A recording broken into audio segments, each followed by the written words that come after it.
दीदी जी ओम शांति। ओम शांति। ओम शांति। ओम ओम शांति। शांति। शशिबेन ओम शांति। ओम welcome welcome. ओम बहुत दिनों शांति। से इंतजार किया हमने। आप बिजी, आज आप बहुत सबका बिजी। आज आप सबका मधुबन में बहुत बहुत स्वागत है।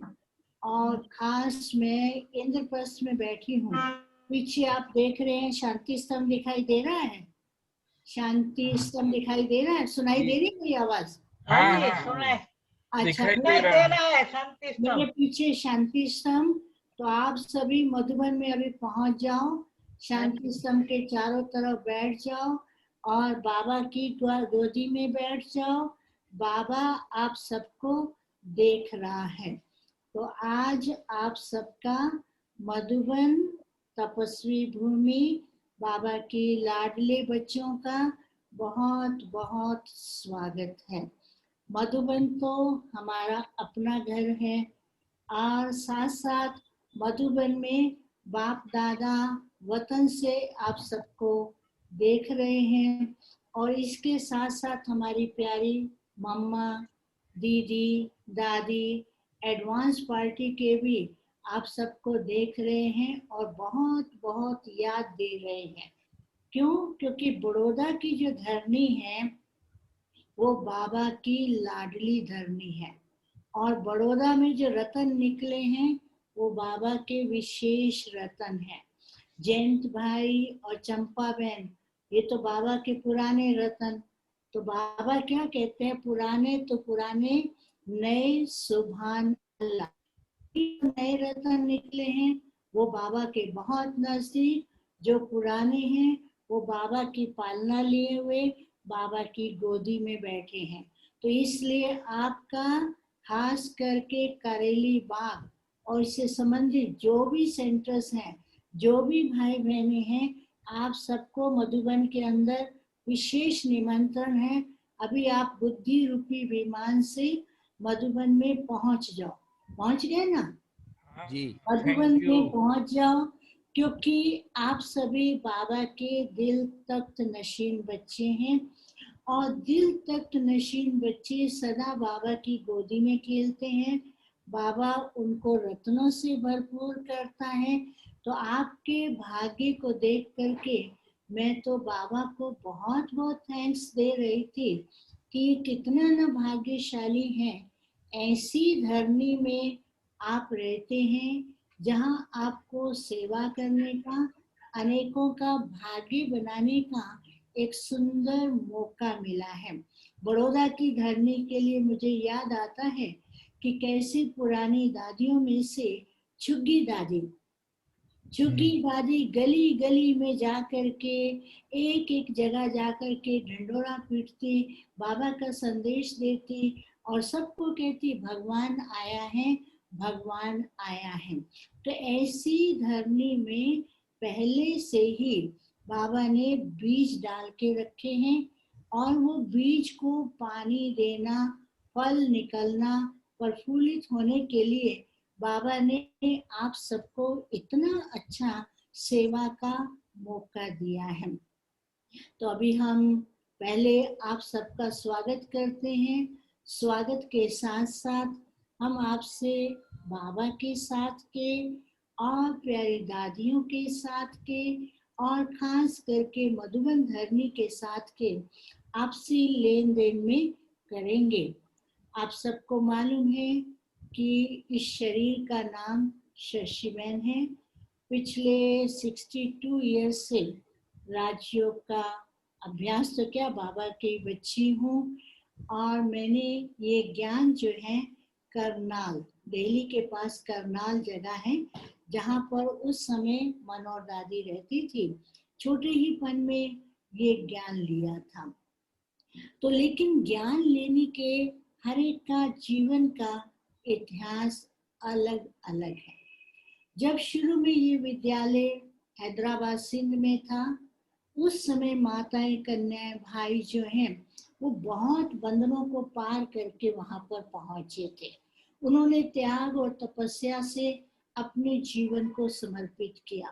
फिर 1950 में ये विद्यालय भारत में स्थानांतरित हुआ, शिफ्ट हुआ, माउंट आबू में आए। तो माउंट आबू से प्यारे बाबा ने दादियों को सब जगह सेवा करने के लिए भेजा। दीदी को दिल्ली में भेजा, कुछ दादियां बॉम्बे गए, कुछ पूना गए, कोई महाराष्ट्र गए, कोई कर्नाटक में गए, चंद्रमणि दादी पंजाब की ओर गई और मनोहर दादी पंजाब और हरियाणा। उस समय पंजाब और हरियाणा एक था। तो मनोहर दादी करनाल में आई थी, पहले दिल्ली में गई थी, फिर करनाल में आई थी।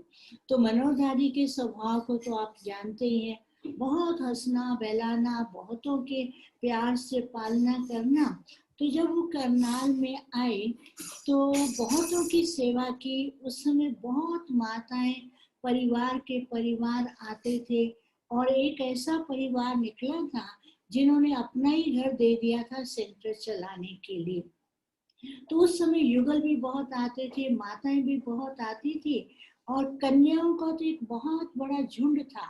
और वो जो कन्याओं का झुंड था ना, वो कन्या बहुत एक्टिव, अलर्ट, लेकिन सब की सब कन्या बंधन में थी, सब की सब। किसको माँ बाप का बंधन, किसको परिवार का बंधन, किसको अनेक बंधन थे। वो छुप छुप के आती थी, लेकिन कोई गीत गाने में, कोई डांस करने में, कोई ड्रामा करने में, ऐसे जैसे चारों तरफ प्रोग्राम्स होते थे ना, तो वहां पर वो जाती रहती थी।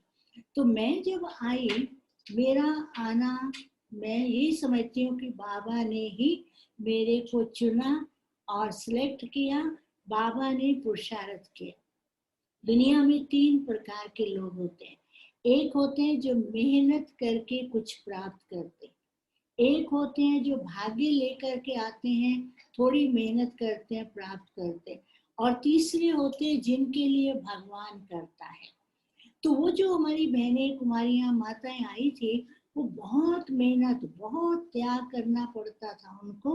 और बाकी कुछ थे जो मेहनत करके, पुरुषार्थ करके अपना भाग्य बना रहे थे।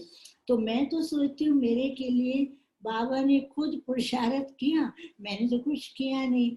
क्योंकि हम छोटे थे तो सेंटर हमारे घर के पास था। तो जब जब कोई प्रोग्राम होता है, शिव जयंती प्रोग्राम है या कोई ऐसा प्रोग्राम है, गुरुवार है, भोग मिल रहा है, तो बच्चे खेलते खेलते सेंटर में हम चले जाते थे, वहाँ भोग खा के आते थे। तो पहले लौकिक माता जी ने वहां पर जाना शुरू किया। तो लौकिक माता के साथ मैं, मेरी बहन, भाई, जैसे सब बच्चे भाई बहने साथ ही हम गए। तो जैसे हम वहां पर गए तो बच्चों को तो अलग बिठा देते थे और हमारी क्लास अलग होती थी। लेकिन उन दिनों में क्या था कि 7 दिन का कोर्स नहीं कराते थे।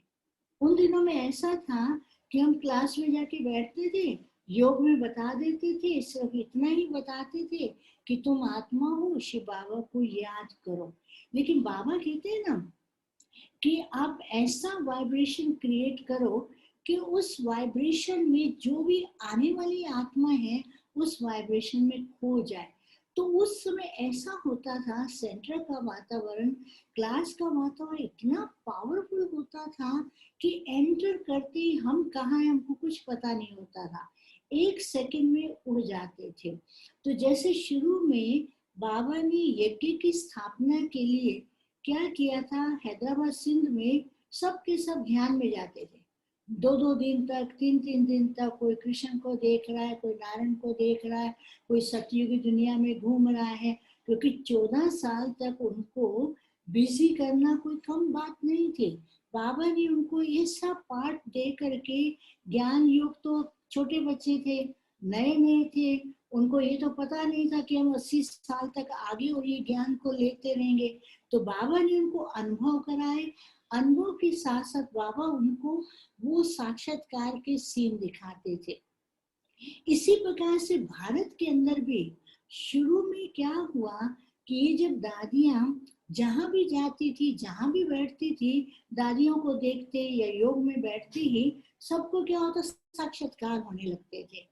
उस समय हमारे टाइम पर ज्ञान के कोर्स नहीं होता था, केवल क्लास में जाकर के बैठे, थोड़ा सा कोर्स, थोड़ा सा ही ज्ञान देते थे। क्लास बच्चे थे, हम बच्चों को तो क्लास में बिठा देते थे, योग में बैठ जाओ। बच्चे तो क्या करते हैं, जो देखते हैं ना वैसा ही करना शुरू कर देते हैं। तो हम भी वैसे ही गए। तो उस समय क्या होता था, क्लास में लगभग सारी क्लास 90% क्लास तो ट्रांस में है। कोई डांस कर रहे हैं, कोई कुछ कर रहे हैं, गीत बज रहे हैं। 10% ऐसे होते थे जो सेमी ट्रांस में है, और 2-4 जो बचे हुए वो भी ट्रांस में ऐसे चले जाते थे। तो उस समय क्लास के बाद, क्योंकि माताएं फ्री होती थी और पति उनके नौकरी पर चले गए, घर से फ्री आती थी, क्लास के बाद फिर क्या अनुभव करते थे कि तुमने आज क्या देखा, तुमको बाबा ने क्या अनुभव कराया, बाबा ने आज क्या सुनाया, वही हम सब सुनाते थे। तो मैं जब जा करके पहले दिन वहां पर बैठी योग के अंदर, तो मैंने क्या देखा कि दूर से एक लाइट आ रही है, और वो लाइट जैसे जैसे नजदीक आती जाती है ना, बहुत बड़ी बड़ी होती जा रही है। उस लाइट के कारण मेरे को तो आंखों में आंसू आते रहे, इतने आंसू आते रहे जैसे आंसू की धाराएं बहती जा रही थी। तो जो बहन योग करा रही थी, उसने सोचा कि शायद इसने कोई भयानक सीन देखा है, डर गई है और ये रो रही है। तो योग के बाद मेरे को बोली, क्या देखा तुमने? मैं क्या बताऊं तुम्हें कि मैंने क्या देखा, मैंने तो लाइट ही देखा था। फिर मेरे को अपने कमरे में ले गई, बोला क्या देखा तुमने? मैं तो रोती जाऊं, आंसू बहते जाए और मेरे को समझ ही ना आए कि मैंने क्या देखा। तो फिर वो बहन ऐसे ही मेरे को ऐसे स्नेह दे करके, प्यार दे के घर भेज दिया। जब मैं घर में गई तो घर में भी ऐसे ही होता था कि मैं कुछ देख रही हूँ, बाबा मेरे साथ है, डिफरेंट सीन देखते थे। फिर दूसरी बार जैसे मैं योग में आकर के बैठी, तो उस समय क्या हुआ कि मैंने देखा जमुना का किनारा है और उसके साथ बहुत सुंदर बगीचा है। एक कॉर्नर में कृष्ण और गोपियां डांस कर रही हैं, और वो डांस करते हुए बहुत सुंदर दृश्य लग रहा था और मेरे को भी अच्छा लग रहा था। तो धीरे धीरे कृष्ण ना नजदीक आते आते मेरे पास आया और मेरे को कहा, आ जाओ इधर आ जाओ। तो मैं तो डरने लग गई कि मैं तो कभी डांस नहीं किया, क्योंकि मेरी जो शुरू से नेचर रही है बहुत शांत रहने की, बहुत शांत रहती थी। तो वहां पर जो हमारा कुमारियों का झुंड था वो एक्टिव थे। तो हमारी जो दादी, मनोहर दादी थी, और जो दादी बहनें थे क्लास कराती थी, तो उनको लगता था कि पता नहीं ये बहन ज्ञान में चलेगी या नहीं चलेगी, समझ सकती है या नहीं समझ सकती है, क्योंकि मैं ज्यादा बात नहीं करती थी, शांत रहती थी, बहुत अच्छा लगता था, वातावरण भी अच्छा लगता था। लौकिक में माता पिता का क्या था, माता हमारी मंदिर जाती थी और लौकिक पिता जाते थे गुरुद्वारे। हमारे घर के अंदर बिल्कुल फ्रीडम थे, किसको कुछ भी करना है, कोई बंधन नहीं था, कुछ ऐसा नहीं था। लेकिन उस समय क्या था, तो मैं जो आती थी बहुत शांत से रहती थी, तो वो दादी समझती थी, बार बार पूछती थी, तुम ज्ञान समझती हो? तो मैं शांत रहती थी। तो वो समझती थी पता नहीं समझ रही है या नहीं समझ रही है। लेकिन बाबा अंदर ही अंदर इतनी अंडरस्टैंडिंग दे रहे थे, इतना रियलाइजेशन करा रहे थे, तो इतना अनुभव करा रहे थे। फिर तीसरी बार फिर मैं एक बार बैठी योग में, तो मैंने क्या देखा कि मैं माउंट आबू जा रही हूँ, रास्ते की पहाड़ियाँ देख रही हूँ, पहाड़ियों के भी हर पहाड़ी पे बहुत सुंदर सुंदर स्लोगन लिखे हुए, उस स्लोगन की किरणें मेरे पे आ रही हैं, मैं मधुबन पहुंच रही हूँ। ऐसे बाबा दृश्य दिखाते और वो अनुभव कराते थे। तो उस समय क्या, जो हम जो थे, हमारे घर में कोई बंधन नहीं था। तो हमारी माता जी ने तो खान पान वैसे भी हमारे घर में शुद्ध था, शुरू से लेकर के सिर्फ प्याज खाते थे, बाकी और कुछ ऐसा नॉन वेज नहीं था। तो हमारी माता जी ने तो भोजन उसी समय शुद्ध करना शुरू कर दिया, तो हमको आते ही शुद्ध भोजन, क्लास में जाने का। लेकिन क्या था कि क्लास में रोज जाते थे, कभी कभी मेरे को सुस्ती आती थी कि मैं क्लास में क्यों जाऊं, तो मैं क्लास में छोड़ देती थी जाना। तो हमारे घर में हमारा भाई कहता था या मेरा बाप कहता था, आज तुम क्लास में क्यों नहीं गई हो? तो मैंने कहा, देखो मैं सुस्ती करती हूँ, ये लोग मेरे को कहते क्लास में जाओ। तो मैं क्लास में जाती थी, और जैसे ही क्लास में जाती थी तो बाबा क्या करते थे, वो जैसे गहरे गहरे अनुभव कराते रहते थे, और वो अनुभव में अंदर ही अंदर करती रहती थी। लेकिन किसको बताते नहीं थे। तो ऐसे ही कुछ समय चलता रहा। फिर क्या हुआ कि बाबा दिल्ली में आए थे, तो हमारी जो अन्य बहनें या माताएं थी वो तो घर से कोई ना कोई बहाना लगा करके दिल्ली में गए बाबा से मिलने के लिए। और मैं तो गई थी अपनी दादी के साथ, बाबा के साथ बाबा से मिलने के लिए। 2 दिन दिल्ली में रहे और बाबा से मिले। और बाबा से जब मिले तो बाबा तो बहुत प्यार दे रहे थे। बाबा ने कहा, बच्ची तुम्हें तो पूरे विश्व की सेवा करनी है, तुम क्या करोगी? मैंने कहा, बाबा मैं तो भी पढ़ाई करूंगी, मेरे को और पढ़ाई करनी है। बाबा ने कहा, अच्छा अच्छा तुम पढ़ाई करो फिर आ जाना। तो फिर हम घर गए। फिर उसके बाद कुछ समय के बाद, ये मैं समझती 1962 या 63 है, मम्मा करनाल में आई थी। मम्मा करनाल में आई क्योंकि मम्मा को मैंने एक ही बार ही देखा करनाल में। तो मम्मा करनाल में आई, जनवरी का महीना था और हम लोग वहाँ छोटे बच्चे होने के कारण लाइन में लगे हुए फूल मालाएं लेकर के, गुलदस्ते लेके खड़े थे सारे। मम्मा का स्वागत किया और स्वागत के साथ साथ डांस आदि जो भी होता है वो सारा किया। लेकिन मेरे को कोई बंधन नहीं था ना, बाकी बहनें तो सेंटर पर कोई 1 घंटा रहती, कोई आधा घंटा रहती, तो मेरे को मौका मिल गया सेंटर पर पूरा दिन रहने का। जब पूरा दिन रहने का मिला तो मम्मा जिस कमरे में बैठती थी, अब बच्चों को तो होता है ना, अब मम्मा के पास जाना है, कह भी नहीं सकते हैं, तो मैं क्या करती थी, घूम घूम करके खिड़की से मम्मा को देखती थी। तो मम्मा ने मेरे को देख लिया तो मम्मा ने मेरे को कहा, अंदर आओ। तो जैसे मैं अंदर गई मम्मा के पास देखने के लिए, तो मम्मा तो एकदम ऐसे पूरी माँ की तरह, लक्ष्मी की तरह, और मम्मा की दृष्टि से इतना प्यार मिल रहा था। तो मैं तो एकदम गदगद हो गई। बस मैं मम्मा को देखती रही और मम्मा की गोदी में चली गई। तो मम्मा ने कहा, देखो बच्ची, तुमको विश्व की सेवा करनी है, बाबा का ये कार्य है, बाबा ये कार्य करा रहे हैं, नई दुनिया की स्थापना। ऐसे मम्मा ने बहुत बल भरा। तो 4-5 दिन मम्मा वहाँ रही थी। फिर उसके बाद मम्मा ने पंजाब का टूर, हरियाणा को, उस समय पंजाब कहते थे लेकिन हरियाणा का टूर उस समय किया। फिर तो मैं अपनी पढ़ाई में, जब मैं पढ़ाई कर रही थी तो पढ़ाई करते मुझे बहुत शौक था कि मैं लौकिक जॉब करूं। मेरे को हमेशा कहते थे, तुम सेंटर पर रहोगी? मैं कहती थी, नहीं, लौकिक जॉब भी करो, डबल सेवा करनी है। तो 1966 की बात है। तो मैं थोड़ा फ्री थी अपने पढ़ाई से और मैं यहाँ माउंट आबू में पहली पहली प्रदर्शनी, जहाँ अपना म्यूजियम है उसके सामने विश्राम भवन उस समय था। अभी तो वहाँ एक वो बन गया है, स्टोर बन गया है। वहां पर प्रदर्शनी लगाई थी। तो पहली प्रदर्शनी जब माउंट आबू में लगाई थी तो बाबा ने क्या किया था, सब महारथी दादियों को, महारथी भाइयों को बुलाया था। जैसे जगदीश भाई, रमेश भाई, निवे भाई, ब्रिजमन भाई, और दादियों में सब दादी, प्रकाश मणि, रतमयी दादी, मनोहर दादी, ये सब के सब यहाँ थे। तो उस समय क्या था, हम छोटे बच्चे थे। तो फिर सुबह के टाइम प्रभात फेरी निकालते थे। प्रभात फेरी माउंट आबू में निकालने के लिए गए, पंजाब में भी निकालते थे। उस समय हम लोग स्लोगन भी करते थे, गीत भी गाते थे।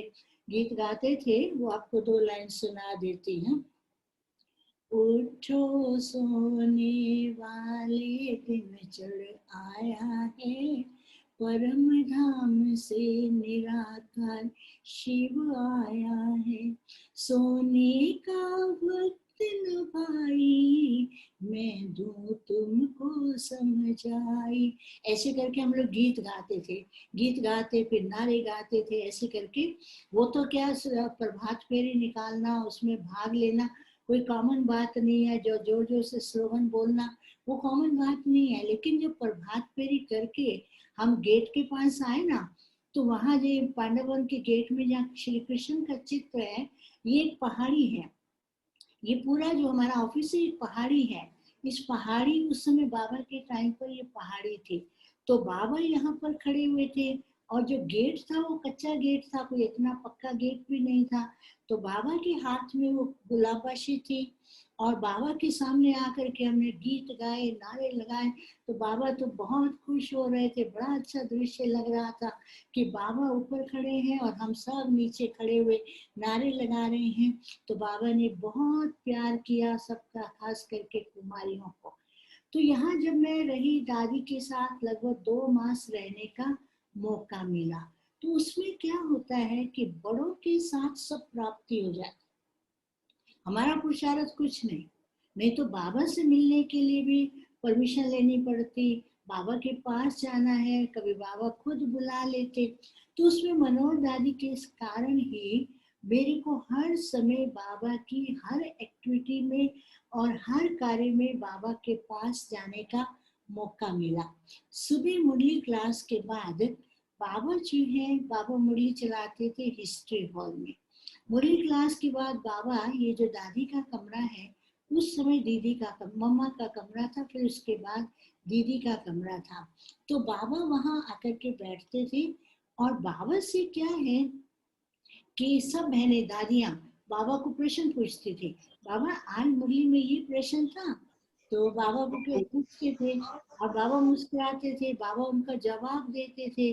कई बार बहनें पूछती, बाबा इसका क्या रहस्य है, तो बाबा जवाब भी देते। कभी कभी मनोहर दादी जो बहुत लाइट थी, एंटरटेनमेंट करती थी, बाबा को कहती, बाबा ये प्रश्न था, आप इसका जवाब दो। तो बाबा थोड़ा सोचने लगते ना, तो कहते, बाबा बाबा आपको भूल गया, आपको भूल गया, ऐसे सब हंसते थे। उसको क्या कहते थे हम लोग, रूह रूहान कहते थे।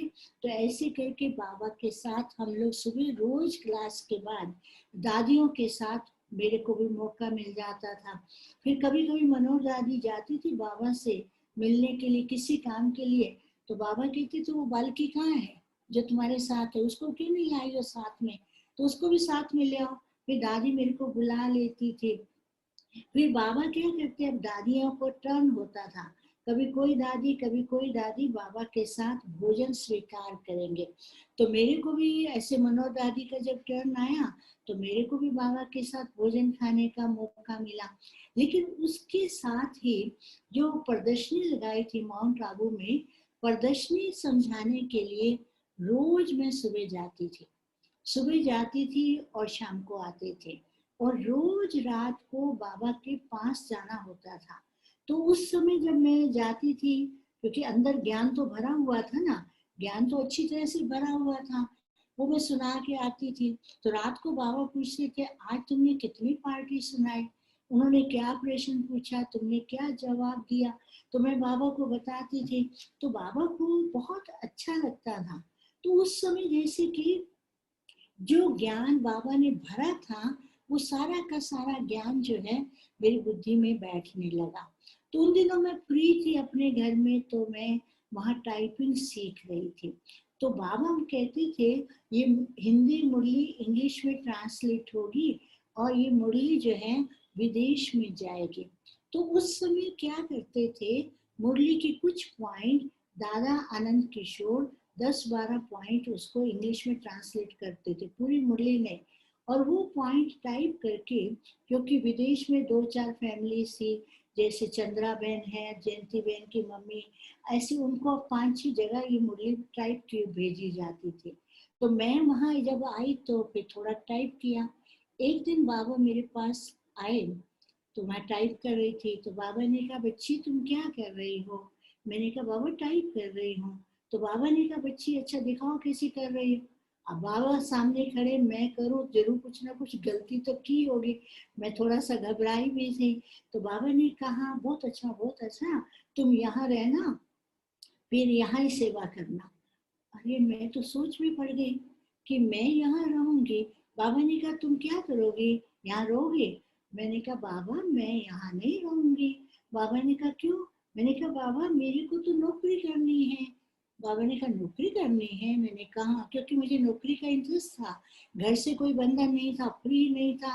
मन मेरे को लगता था ज्ञान तो सुन ही रहे हैं, ब्रह्मा कुमारी तो बने हुए हैं, नौकरी भी करनी है।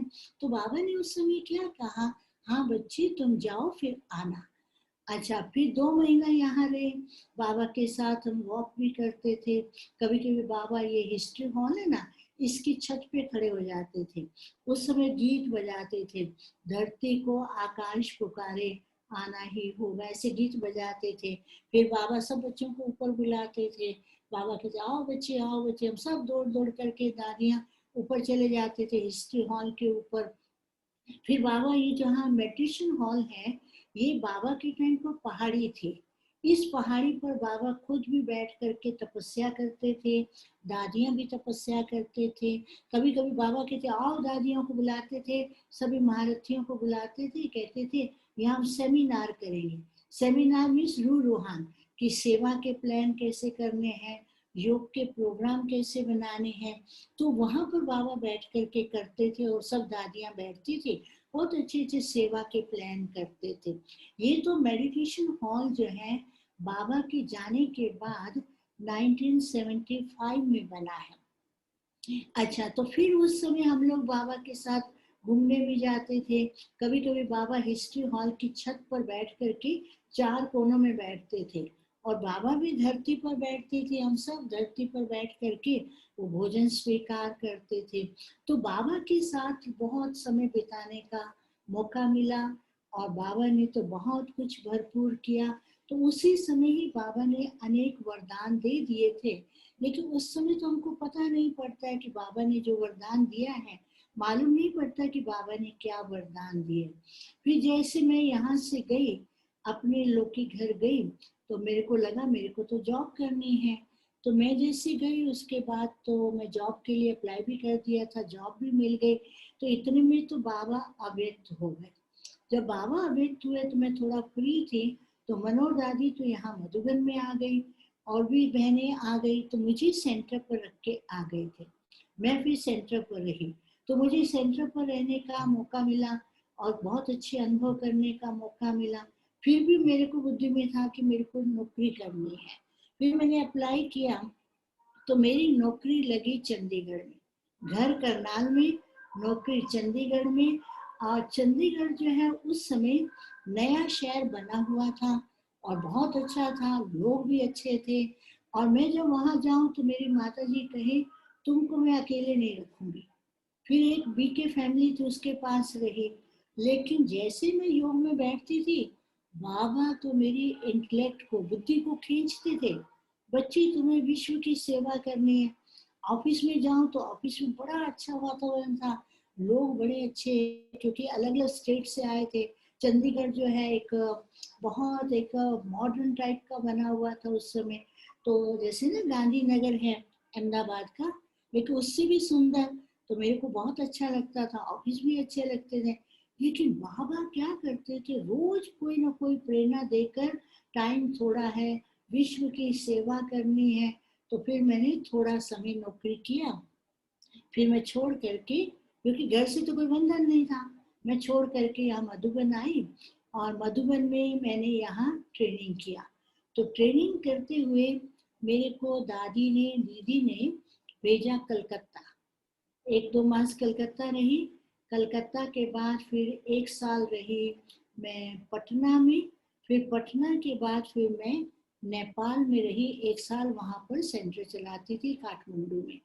फिर मैं उसके बाद जब भी आती थी मधुबन में, तो यहाँ ऑफिस कारोबार में, क्योंकि ऑफिस में काम किया था, तो ऑफिस कारोबार में मदद करती थी।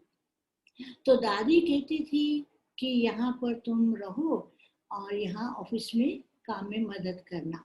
दीदी मनमोहिनी कहती थी बहनों को तो सेंटर संभालना है, जिज्ञासुओं की संभाल करनी है, उनकी स्पिरिचुअल सस्टेनेंस देनी है। तुम यहाँ बैठ करके ये क्या कागज पे काम करती रहेगी, तुमको यहाँ नहीं करना है। तो दादी कहती यहाँ करो। फिर मेरे को कुछ टाइम मैं अहमदाबाद गई, कुछ टाइम फिर और स्थान पर गई। लेकिन फिर यहाँ पर दादी ने कहा नहीं, तुमको यहाँ रहना है, क्योंकि उसके बाद यहाँ पर मधुबन में राजयोग शिविर भी, वीआईपी प्रोग्राम भी शुरू हो गए थे। फिर 1974 से, मैं पहले से तो आती थी, रहती थी महीनों महीनों, लेकिन 74 से परमानेंट रहना शुरू किया। जयंत भाई भी आते रहे, चंपा बहन भी आते रहे, पूरा परिवार को तो मैं अच्छी तरह से जानती हूँ, तो सब आते रहे।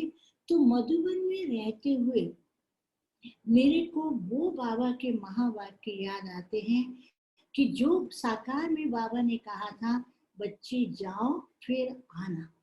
अब ये तो हमने उसने समझा ही नहीं कि जा करके फिर यहाँ आना। और मेरे को घर से कोई बंधन नहीं था जो मेरे को यहाँ पर रहने का कुछ ऐसा कहा जाए, तो कुछ ऐसी बात हो तो मैं तो यहाँ रह गई। लेकिन यहाँ रहते हुए दादी और दीदी से सब ट्रेनिंग ली, क्योंकि कोरा कागज आए, कुछ भी पता नहीं है हमको, क्या है एडमिनिस्ट्रेशन, क्या है कारोबार, क्या है दुनिया में जो कारोबार और यहाँ के कारोबार में बहुत अंतर है। तो इसमें क्या है, सबसे पहले मैं आपको मम्मा के बारे में बताती हूँ, क्योंकि मम्मा की अनेक विशेषताएं आपने सुनी। अब मम्मा की एक कहानी सुनाऊंगी। एक बार जैसे मम्मा कैसे बच्चों को समझाती थी, बहुत प्यार से, ये सुनी भी होगी शायद ना भी सुनी हो। एक बार की बात है कि एक बहन का किसी बहन के साथ थोड़ा सा मन मुटाव, कोई बोलचाल हो गया, तो वो बहन का मूड ऑफ हो गया। बोला मैं मम्मा को जाके इसकी शिकायत लगाऊंगी। मम्मा के पास गई, मम्मा को कहा, मम्मा ये बहन ने मेरे को ऐसे ऐसे बोला है, मैं तो रात भर सोई नहीं। मम्मा ने कहा अच्छा ऐसी बात हो गई है। हाँ मम्मा मैं रात भर सोई नहीं। फिर क्या हुआ?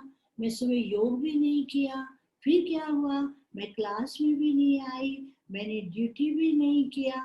फिर क्या किया? मैं बहुत रोई। फिर मम्मा ने कहा और क्या किया? मैंने अपनी सखी को भी बताया। तो मम्मा ने कहा अच्छा इतनी सारी बातें हो गई है। फिर मम्मा ने कहा देखो, उसने तो एक बात कही और तुमने कितनी भूलें की। उसने एक भूल की और तुमने कितनी भूलें की।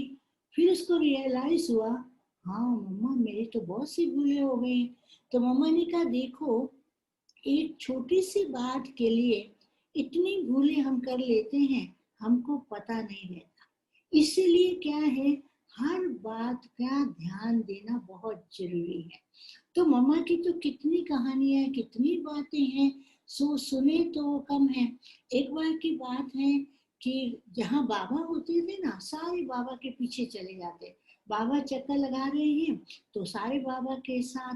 तो एक दिन रात का टाइम था, पूरी रात नहीं, ऐसे शाम का टाइम था। उन दिनों तो खाना भी जल्दी खा लेते थे। तो बाबा आंगन में चक्कर लगा रहे हैं, तो सारे के सारे बच्चे बाबा के साथ लग गए। तो मम्मा फिर किचन की ओर चक्कर लगा रही थी। तो बाबा ने कहा मम्मा कहाँ है? तो सबने कहा बाबा मम्मा यहाँ नहीं है। बाबा ने कहा नहीं मम्मा तो यहाँ है। तो कहा नहीं नहीं कहाँ है मम्मा, यहाँ नहीं है। बाबा ने कहा अच्छा जाओ कहाँ देख के आओ। तो एक बहन गई देखने, तो मम्मा किचन में चक्कर लगा रही थी और बाबा की याद में इतनी खोई हुई थी। तो बाबा ने कहा देखो मम्मा रिस्पॉन्सिबल है, वो जानती है कि तुम सब चले जाओगे, किचन को छोड़ के ऐसे चले आए हो, कुछ ऐसा इंसिडेंट हो जाएगा तो कौन जिम्मेवार होगा? तो वो जिम्मेवार भी है, बाबा की याद में भी है, दूर होते हुए भी ना बाबा के नजदीक है।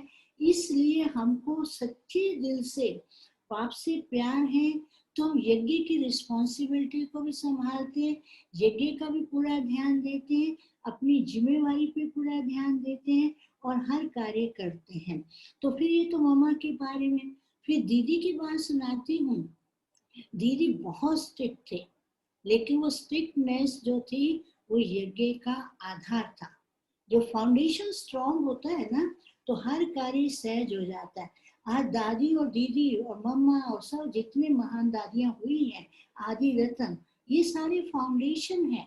इनकी जो धारणा, इनका जो व्यवहार, इनका जो कारोबार, यज्ञ के प्रति प्यार, दादियों का आपस में प्यार, और बाबा जो कहे एक मत।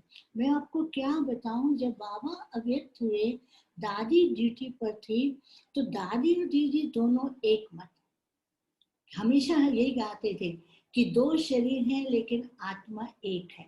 ऐसे ही हमने अपने जीवन में देखा कि चंद्रमणि दादी को देखा। एक बार किसी ने कहा, चंद्रमणि दादी ने डायरेक्शन दिया कि आपको ये काम करना। किसी बहन ने कहा दादी को, दादी ये क्या है, आप क्यों जाती है काम करने? चंद्रमणि दादी ने कहा क्या कहती है तुम? बाबा बोल रहा है, दादी नहीं बाबा, तुम ये मेरे को सिखाती हो? बाबा बोल रहा है, दादी मीन्स बाबा, तो हम उसको ना नहीं करेंगे, जो दादी कहेगी मैं करूंगी, मुझे करना है। तो हमने देखा इतना प्यार, इतना रिस्पेक्ट, इतना यूनिटी। आज इनका प्यार, रिस्पेक्ट और यूनिटी के कारण ही यज्ञ चल रहा है। इन्होंने मेहनत की और हम सब बैठे फल खा रहे हैं। ये सारा आधार दादियों का ही है। तो दीदी जो थी वो बहुत प्यार भी देती थी, हंसाती भी थी, बहलाती भी थी, लेकिन नियमों में बहुत स्ट्रिक्ट। अच्छा, दीदी से थोड़ा सा लगता था, हमारी को एक ड्यूटी थी, रोज दीदी से मिलना है, 2 टाइम तो रोज मिलना है। सुबह के टाइम मुरली क्लास पूरा होने के बाद हम पत्र आदि लिखते थे, लेटर आदि लिख करके पोस्ट करके नाश्ता करके फिर दीदी के पास जाने। उन दिनों तो ऐसा नहीं था आज की तरह मोबाइल पे मुरली है, हाथ में मुरली है, कहीं से मुरली मिल जाती। उन दिनों तो जो क्लास में सुनी मुरली वही, दूसरी मुरली हाथ में तो मिलेगी नहीं। जो सुना, जो नोट किया, जो याद किया वही रहेगा। हम दीदी के पास जाते थे ना, तो दीदी क्या करती, पहले मुरली का प्रश्न पूछेगी, मुरली के पॉइंट पूछेगी। इतना डर लगता था कि मुरली के पॉइंट पूछेगी, नहीं सुनाएंगे तो क्या होगा। फिर मैं मुरली के पॉइंट याद करके जाती थी, फिर 1-2 से पक्का करके जाती थी। जब मैं सुनाती थी तो दीदी को अच्छा लगता था। उस समय तो हमको ये अनुभव नहीं हुआ कि दीदी हमको क्यों पूछती है। आज वो रियलाइज होता है कि हम जब मुरली पढ़ते हैं, मुरली का एक एक शब्द हमारे अंदर जाता है, वो अनुभव होता है। ये दादियों ने जो हमको सिखाया, ये उनके बदौलत आज हम चल रहे हैं। उन्होंने गुण भरे, हमें पता भी नहीं पड़ा कि हमारे अंदर क्या क्या भर दिया है। वो आज हमें रियलाइज होता है कि दादियों ने ऐसा किया। अब उसके बाद क्या है कि जब हम यहाँ रहती थी ना, तो मेरी शुरू से एक नेचर रही है कि दादी को शुरू से एक फेथ रहा है, कोई भी काम होगा ना, कहेंगे शशि को दे दो, करेगी। अरे जो भी काम दिया मैं हाँ कर देती। कभी सीखा नहीं, कभी देखा नहीं, कभी कुछ किया नहीं, तो ले लेती थी, और कभी कंप्लेंट भी नहीं किया। तो दादी क्या करती, दे देती थी। सारा दिन बिजी रहती थी, तो दीदी कहती सारा दिन तुम बिजी रहती हो।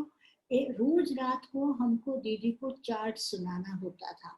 तो एक दिन मैं रात को कहती आज क्या किया। मैंने कहा दीदी सुबह से लेकर रात तक ये सेवा की है, और कल सवेरे ये करना है।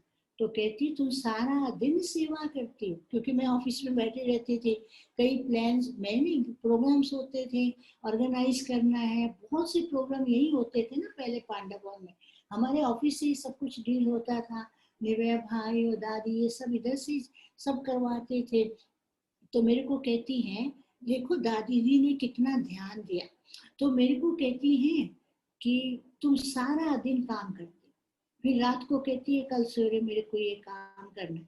तुम बाबा को कैसे याद करोगी, तुम बाबा को कैसे तो याद करती हो। मैंने कहा करती हूँ ना। कहती है ठहरो मैं बताती कैसे याद करना। रात को जब तुमको सोना है, सोने के टाइम बिंदी लगाओ, आज का सारे दिन का ड्रामा पूरा होगा, कल का ड्रामा कल सवेरे शुरू होगा। क्योंकि नहीं तो रात को जो प्लान करके तुम सोएगी, सुबह तुमको अपने प्लान से काम करना है, उससे पहले कोई इम्पोर्टेंट काम आ जाएगा तो वो तुम नहीं करोगी, क्योंकि मैंने जो प्लान किया वही करना है, तो अपसेट हो जाएगी। सुबह अगर कोई इम्पोर्टेंट काम आता है तो वो पहले करना है, नहीं तो जो प्लान किया है वो फिर करने का। तो रात को निश्चिंत होकर के, निसंकल्प होकर के बाबा की याद में, बाबा की गोदी में बैठ के सो जाओ। तो ये पॉइंट इतनी मदद करती हैं कि आज इतने वर्षों से बाबा ने जो कराया हम भूल जाते, क्या हुआ कैसे कराया कुछ भी पता नहीं पड़ता है। फिर दूसरी बात आपको मैं बताऊं, आप पूछेंगे कि आप ट्रांस में का आपका पार्ट कब से खुला है ना, वो तो शुरू से था ही। तो उन दिनों में क्या था कि बहुत ट्रांस मैसेंजर थे, पांडव भवन के अंदर भी कई ट्रांस मैसेंजर थे, सेंटर पर भी थे। तो शुरू में पांडव भवन के अंदर दिन का भोजन, रात का भोजन जो है वो संदेशी बहन या ट्रांस मैसेंजर ही लगाती थी।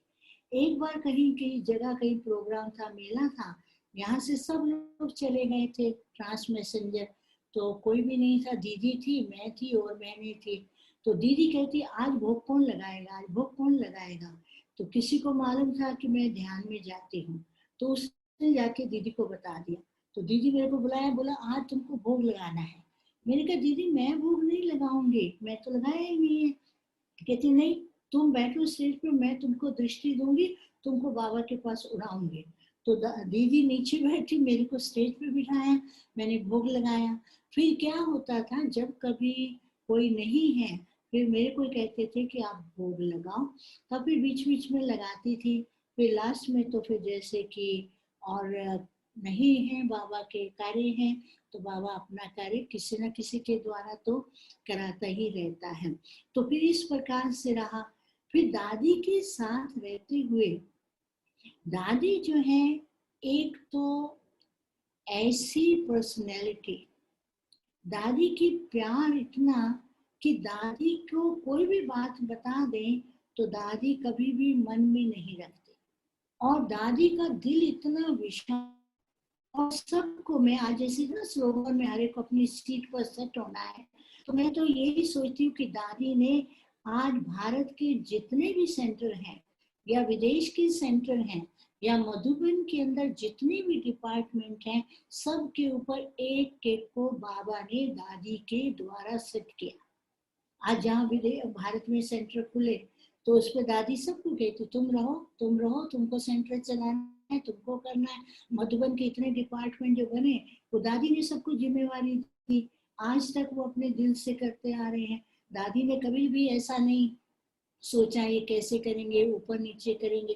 दादी ने यही कहा कि बाबा का कार्य है, बाबा करा रहा है, जो भी ऊपर नीचे करेगा बाबा देखता है। बाबा कहते ना बच्चों को निश्चिंत रहना है, बाप बैठा है, रिस्पॉन्सिबल है, तो बाबा रिस्पॉन्सिबल है। इसी प्रकार से दादी ने ये प्रैक्टिकल करके दिखाया, हर बच्चे के अंदर फेथ रखा। फिर दादी लाइट बहुत थी, दादी को बहुत होता था आज बच्चों को ये खिलाना है, आज इधर घुमाने ले जाना है। दादी को खेल कूद में भी बहुत इंटरेस्ट रहता था, दीदी को भी रहता था। आपने देखा होगा दीदी और दादी दोनों कभी बैडमिंटन खेल रहे हैं, कभी क्रिकेट खेल रहे हैं।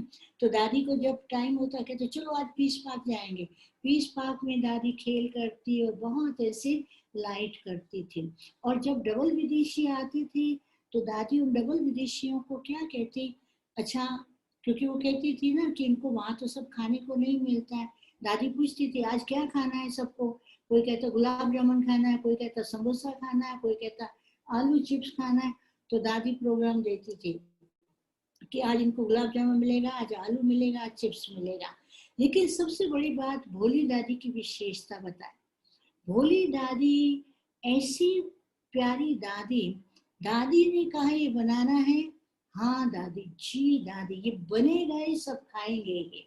फिर कभी कभी भोली दादी की विशेषता कि बाबा के घर में कोई आ जाए, खाना नहीं है तो क्योंकि अच्छा अच्छा खाना खत्म हो गया ना, क्योंकि बैठो बैठो 5 मिनट लगेगा, बैठो बैठो, फटाफट कड़ी बनाएगी, चावल बनाएगी, गरम गरम खिलाएगी, किसको भूखा नहीं रखेगी, क्योंकि बाबा के घर में आते हैं तो ये भूखे नहीं रहने चाहिए। तो इस प्रकार से बाबा ने ट्रेनिंग दिया। फिर क्या था, उन दिनों विदेश सेवा आरंभ हो चुकी थी 1974 से, वैसे तो 70 से हो चुकी थी, 74 से भी विदेश सेवा आरंभ हो चुकी थी। और वहां पर उन दिनों विदेश सेवा के लिए इंग्लिश हैंड्स की जरूरत थी, और इंग्लिश जानने वाली बहनों को यहाँ मधुबन में बुलाया था और उनकी ट्रेनिंग थी। और मैं यहाँ रह रही थी तो मुझे भी उस ट्रेनिंग में बिठा दिया। तो जब ट्रेनिंग में बिठाया, ट्रेनिंग पूरा होने के बाद हम अव्यक्त बाबा से मिले। तो अव्यक्त बाबा के पास जब मैं गई तो मेरे को बाबा ने कहा बच्ची तुम विदेश जाओगी सेवा के लिए। मैं तो शांत हो गई क्योंकि मेरे को तो कोई एम ही नहीं था। बाबा ने कहा नहीं बच्ची, बाबा तुमको भेजेगा, तुम होके आना। मतलब होके आना मीन्स मैं यहाँ से जा नहीं रही हूँ, चक्कर लगा के आना। तो ये भी जैसे बाबा के कई वरदान मिलते रहे और बाबा उन वरदानों से भरपूर करते रहे। हमको पता भी नहीं पड़ता था कि बाबा कैसे शक्ति भरता जा रहा है, बाबा कैसे वरदान देता जा रहा है, बाबा सब आर्ट सिखाता जा रहा है, सब कुछ करता जा रहा है। तो बाबा ने ये कार्य किया। फिर एक और बात सुनाती है अव्यक्त बाप दादा की। तो क्या था, मैं सारा टाइम तो अपने आदत है, अभी भी आदत है कि जो कारोबार है उसमें पूरा करती हूँ, जो उससे मतलब जब तक तो पूरा नहीं होता पूरा करके करती हूँ।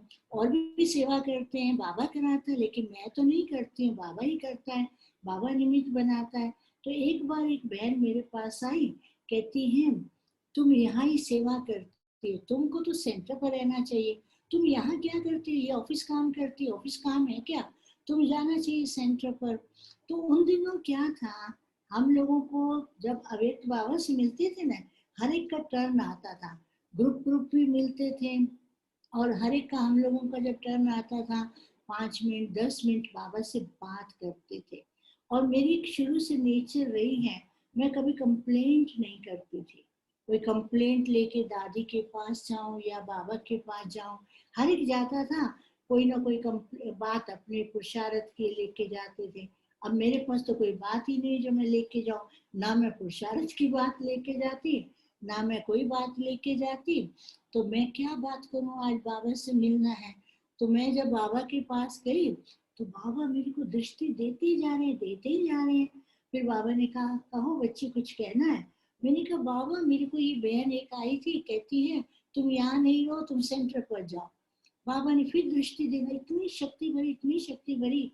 तो बाबा ने कहा कि बाप जानता है कि बच्ची को क्या सेवा करनी है, बाबा को बच्ची से क्या सेवा करानी है, बाप जानता है, बाबा जिम्मेवारी देता है, इसलिए तुम निश्चिंत रहो।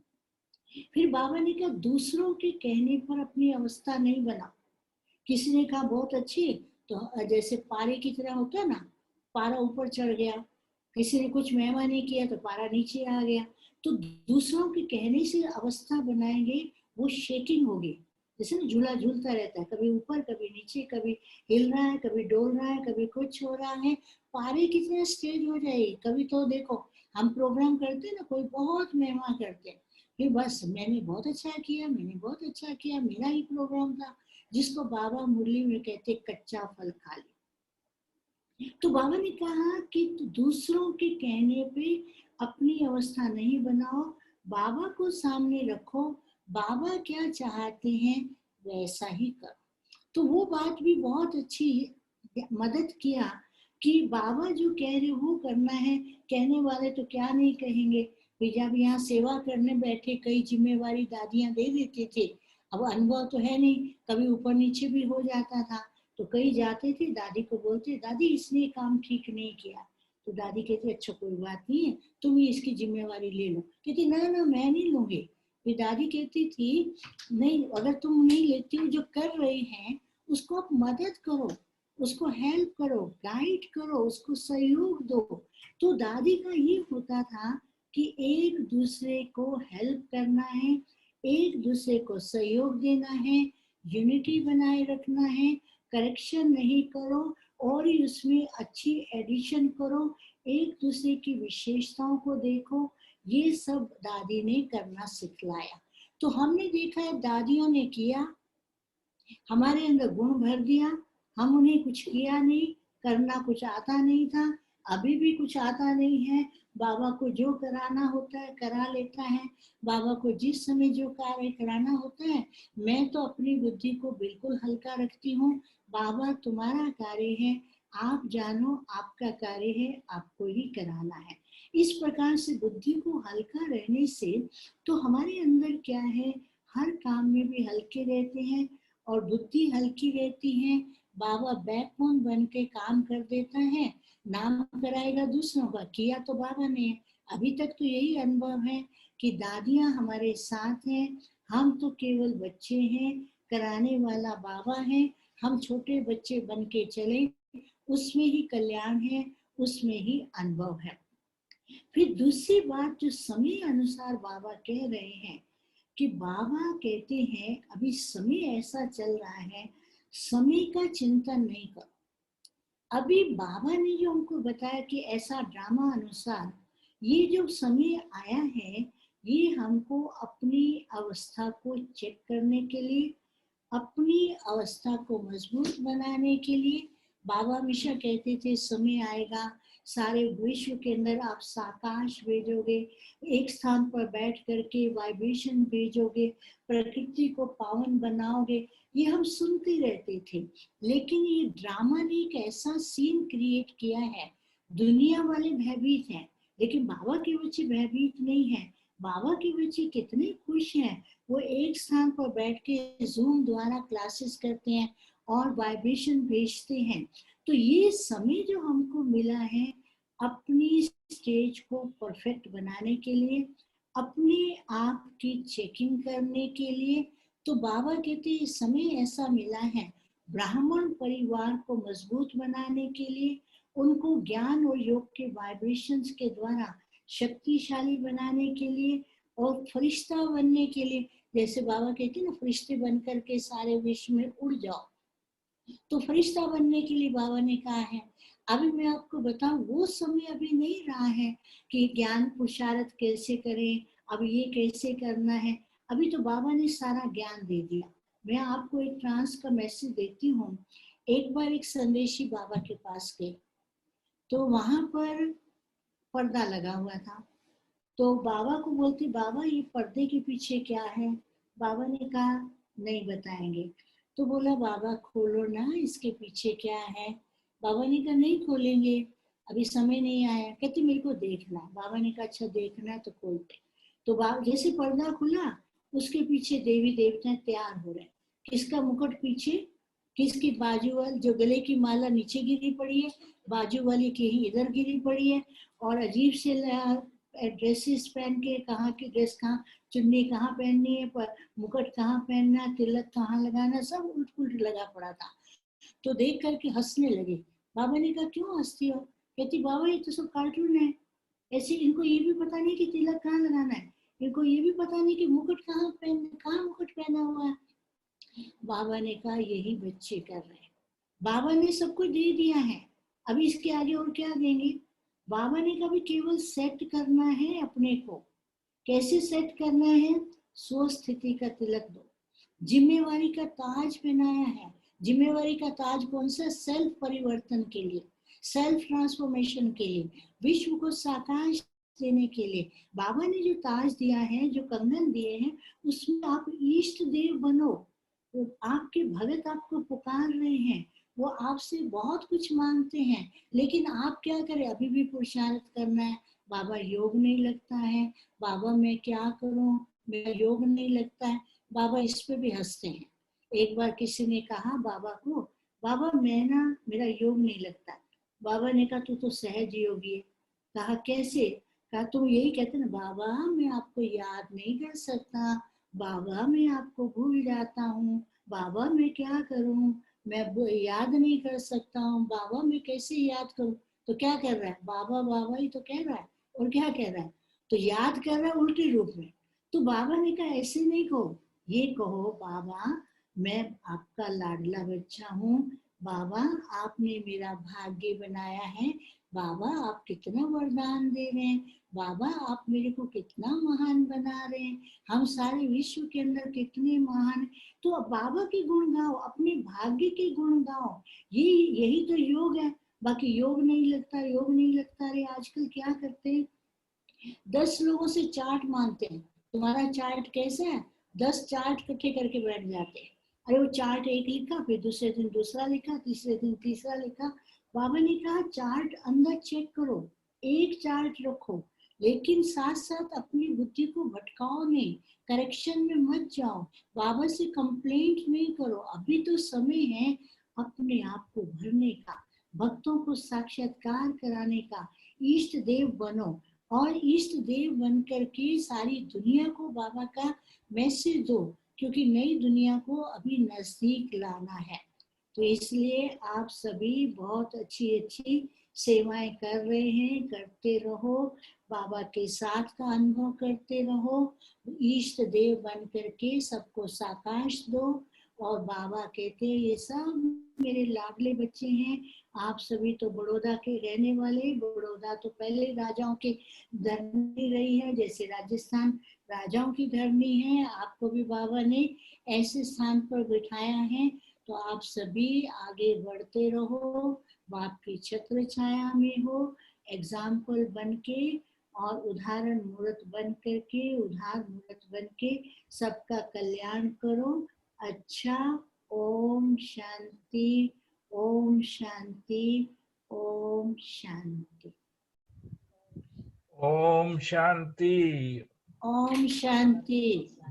Thank you, thank you, thank you. Baba, Baba को थैंक्स दो।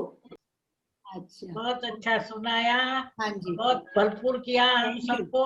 चलो ओम शांति। मिनेश भाई, हिमानी बहन, मिनेश भाई हाँ, हाँ, ओम इनको शांति। जानती हूँ अच्छी तरह से। ओम शांति दीदी। ओम शांति। ना हमारे लिए डबल खुशी का दिन है। पहला तो क्योंकि आपने इतनी अमृत धारा बहाई के बस अंदर बहते ही रहे, नहाते ही रहे, शीतल होते रहे। और दूसरा क्योंकि भाई और बहनों, दीदी जी इतने बिजी है कि उनसे बात करना भी, क्योंकि बहुत बड़ा कारोबार संभालते हैं दीदी ये जी। नहीं कारोबार नहीं, ये क्या था, अभी दादी का दिन था ना, तो इसलिए बिजी थे। जी जी, अभी मैं तो समझता हूँ ना, उसी होता संदर्भ है, में कह रहा हूँ। तो लेकिन लेकिन अभी हाँ, प्रोग्राम बात ना बताता हूँ, इसलिए बिजी थे। मैं समझता हूँ दीदी। एक सीक्रेट बात बताता हूँ। तो हाँ। हमें तो आपका अनुभव सुनना ही सुनना था, चाहे कुछ भी हो जाए, ये अंदर से पक्का था। तो हमने अर्जी बाबा को डाल दी थी कि बाबा आप कैसे भी करके दीदी को मनाओ और हमको मैंने समय दिला, वो बिजी है। तो जैसे कल कैसे आपने हाँ किया कहा ना, वो पता ही नहीं है, मैंने नहीं, कैसे हाँ किया वो पता नहीं। हाँ, कल जब आपने बोला कि मैंने आपको कैसे हाँ कर दिया पता नहीं, तो मुझे थैंक यू बाबा कहा। मैंने बाबा आपको बोला था, तो दीदी के मुंह से आपने हाँ करवाया। और आप बिजी थे, फिर हाँ, भी बड़ौदावासियों के लिए इजी हो गए। तो इसलिए डबल खुशी का दिन है। बहुत बहुत आपका धन्यवाद, दिल से शुक्रिया अदा करते हैं। भाई और बहनों, एक हाथ खड़ा करके इतने हमारे बिजी और इजी दीदी जी का धन्यवाद, शुक्रिया अदा करें। अच्छा, अभी 2 मिनट योग करा के पूरा करेंगे। अच्छा, चलो योग में बाबा की याद का गीत सुना देती हूँ, है ना? ठीक है।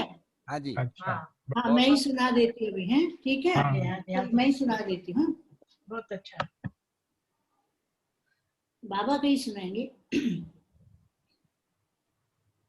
जी करता है बाबा हम पास तेरे उड़ आए, पास तेरे उड़ आए, जो पिंजरे से उड़कर पंछी नील गगन में जाए, नील गगन में जाए। जी करता है बाबा हम पास तेरे उड़ आए। ओम शांति। ओम शांति। शांति, ओम शांति।